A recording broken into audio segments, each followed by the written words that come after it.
Welcome to Deep Dive. I'm Kevin Benedict, your host. I want to thank all of you guys out there for joining us today. I'm really excited today to have Mason Uyeda from VMware. Thanks, Kevin. Yeah, thank you for joining us. And you are the Senior Director of Customer Success for the end user computing part of VMware. Correct, exactly. Now, before we go any further, tell the audience here, because I'm familiar with it, but end user computing, what's all included in there? So the end user computing portfolio falls under the umbrella of a product suite called Workspace ONE. Okay. And the mission of Workspace ONE is really as an aggregation point for an enterprise's applications, data, desktops, essentially anything an end user would require access to get their daily job done. We deliver through that interface. Wow, and so you being responsible for customer success, that's a more challenging area in my book because a lot of their success is dependent on how they do things Exactly. in their environment. Exactly. And so you're going to have to tell us how you do that. Sure, happy to. But before we go any further, why don't you just tell us about you? Sure. Give us a little background. Well, I'm at VMware in end user computing, and I love the space of end user computing. I think within any particular area of technology, what end users do in the intersection of IT is the most exciting area, because not only do we have the opportunity to impact and improve how an IT professional might do their work, but we have an opportunity to make end users more productive, more satisfied, happier with their job, all in their daily lives of mobility. Because as we've seen the drastic shift to mobility and how we all work today from anywhere, we all have an expectation of ease of use of all of our assets, whether it's personal or professional. So that's why it's a very exciting space.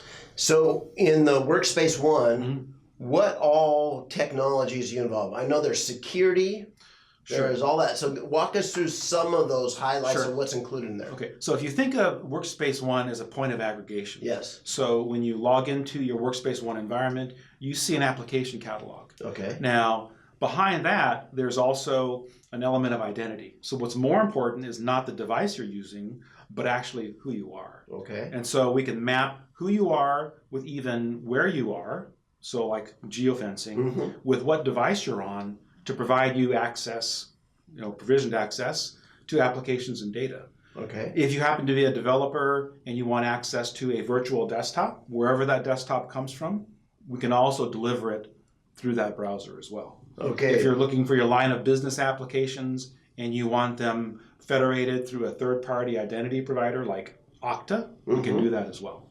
Oh, very good. So you facilitate the mobile world. Exactly. All right. It's a good way of putting it. Yeah, very good. So customer success as a discipline, even before we get into there, what does customer success mean to VMware? Well, I think part of what you're asking is, what are some of the origins of customer success? And we can't forget that there's this massive shift to the subscription economy. And VMware's there because in the subscription economy, with everything as a service, it means an organization, a vendor, realizes value, the economic value over time. Right. And as a cloud provider, a lot of our business is trending that way based on customer demand. And so in the environment, there's a massive shift that's driven a lot of disruption. Organizations are working hard at a customer success methodology to ensure that not only do customers get onboarded, which we actively do, not only do we drive adoption, say, with end users, so they're actually using the software, but then they drive towards the renewal event as well. Because it's not a once and done world anymore. Packaged software is gone. Yes. You can't just sell them once and say, we won, and move on to the next customer. They're going to pay you over 12 months, so they have to be happy over 12 months. In fact, in the world of customer success, there's that phrase that there's no such thing as post-sales. Because, you're always in a cycle. And someone from TSIA, the Technology Services Industry Association, I think said it best. They said, think of customer success as really a services motion with a sales outcome. Wow. So customer success, why does that deserve its own organization and own structure and emphasis within a company today? So if you think of the motion of that subscription economy, and as organizations transform to that, there was no role in an organization that really looked at the life cycle of customer activity and who became the advocate for the customer inside of an organization. So customer success came on the scene because, in the world when it all first started, the deal would land, customers would get onboarded, salespeople would go away to the next deal, right, or maybe there's a services engagement that would end, right, and the customer was left to figure things out. Customer success is intended to kind of bridge the gaps between that cycle of activity as they drive towards adoption and expansion. Because we know that what's important to us is continuing happiness by the customer, so they continue to be in relationship with us, and we continually get paid. I mean, people talk about a delighted customer or super happy customer. But we're all people. We're all consumers. And essentially, people think that's an emotional response, but at the end of the day, it's an emotional response to your experience with a platform, which is our Workspace ONE. Absolutely. So if I understand this correctly, you've been involved in really introducing a lot of methodology and frameworks around customer success into VMware. Right. Talk to us about that. What does that look like? Well, the essential elements were, and especially with emerging technologies, because in emerging technologies, they always tend to be the first out the door, so they take more care and feeding in an environment, especially if it's a new use case. So for VMware, it was virtual desktop. We had a lot of customers who'd never heard of one, but they wanted it for security and manageability. So the question was, what can we do to help our customers adopt the technology? So what we put in place was essentially the elements of customer success, which was the customer success manager, which we call the program manager, and an architect to really help programatize and then architect and design their environment for them for success. So that was the roots of what we have today as customer success. So does the framework and the methodologies for customer success, is it product dependent? So does it look different the way you do things with every different line of product you have? Not really. I think the big difference is whether your product is an on-premises product or whether it's a hosted in the cloud product. Because fundamentally it's about telemetry and about information that you can glean and aggregate from your customer's experience. So for instance, if it's an on-prem product, you may not have telemetry to understand how many users do you have, what's the health. If it's a hosted environment, you have an opportunity to instrument, analyze, and actually do some remediation in advance of a customer issue. Okay. So it sounds like there's some technology involved. Is there emerging technology that's really assisted companies in increasing customer success? Right. So there's, in the industry, when we mention the environment, the environmental changes towards subscription, it's given rise to a whole new industry, which is the customer success software platform. And if you go out and just do a search on, CS platforms, I think there's over 100. Wow. Over which probably 20 are being actively tracked in the quadrants.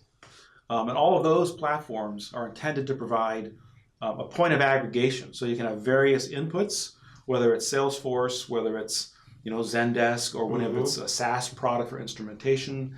And through those platforms, you can observe customer health, observe adoption, issue call to actions, build plans, all from within that environment. Oh, so I can imagine you have dashboards and there's scores. Scores can go up, but you can be alerted early if there were customer issues out there, or people weren't actually adopting what they should be adopting, or not fast enough. Well, it's also about their overall experience, and that's represented in a customer health score. And at the end of the day, the health score represents really their propensity to renew.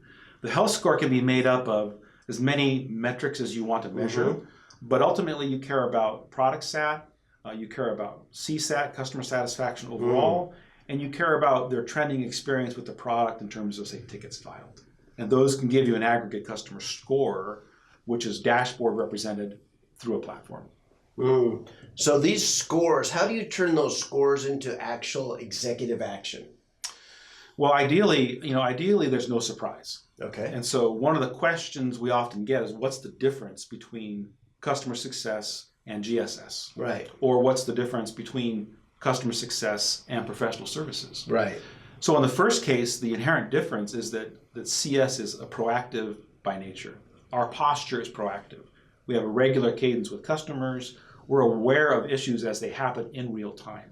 If a ticket needs to get filed, we often are notified right alongside of our GSS folks as well, so we're immediately aware.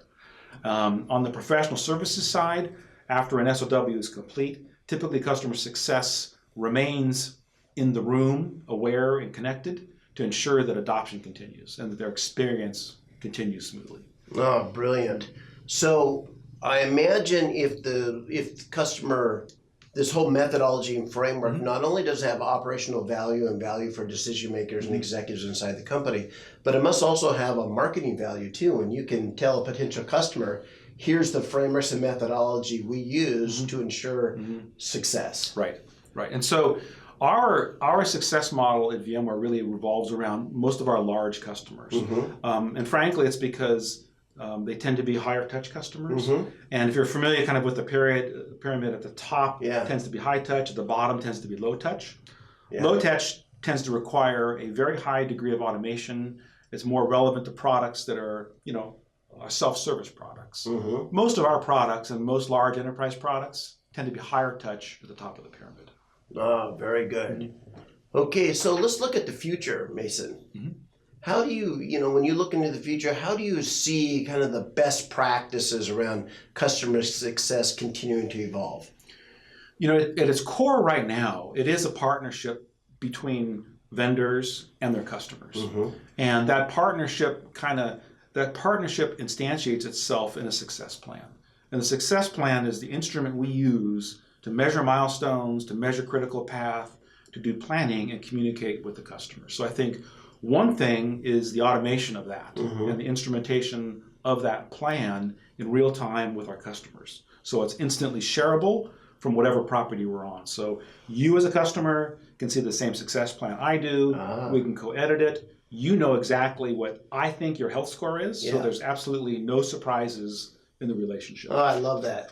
So it's a high degree of transparency. If you think you did a good job and I think you did a bad job, let's get together and figure that out. There can be no disconnect. Yeah. And the industry is headed and really is almost there now. I think that's just right over the horizon. That's one big one.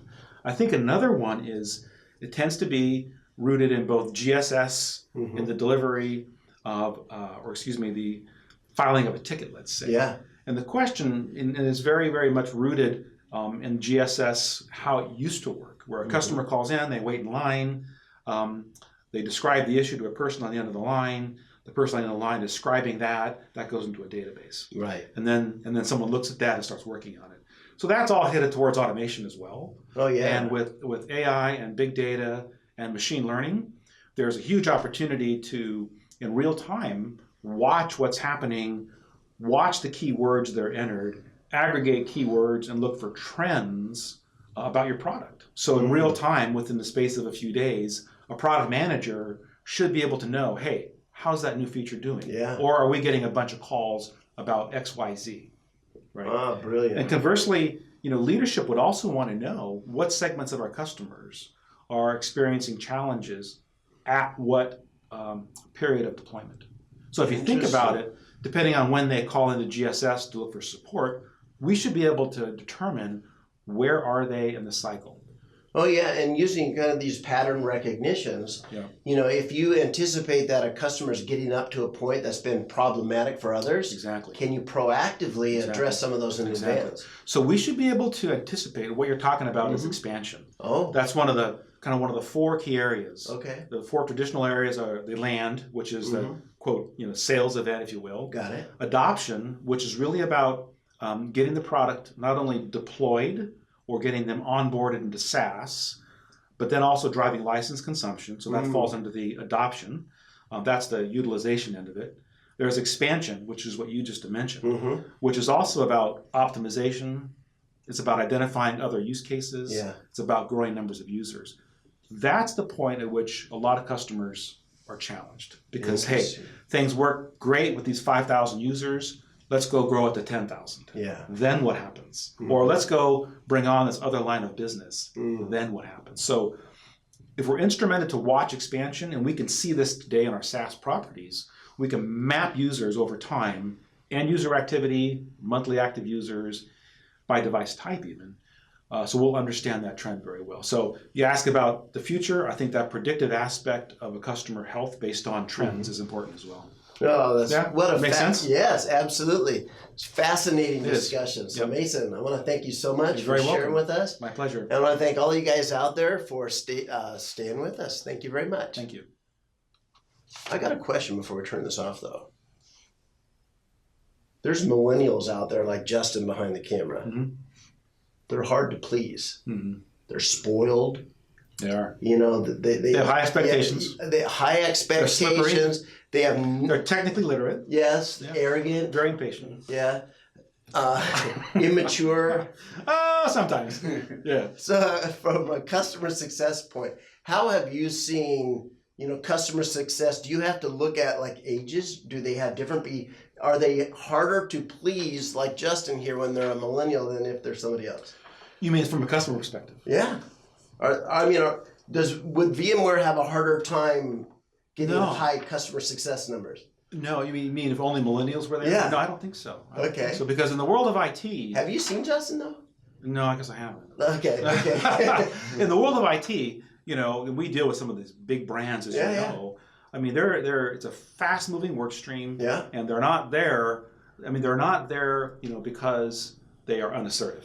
Okay. So we hear about this all the time, and age has nothing to do with it, as far as I can tell.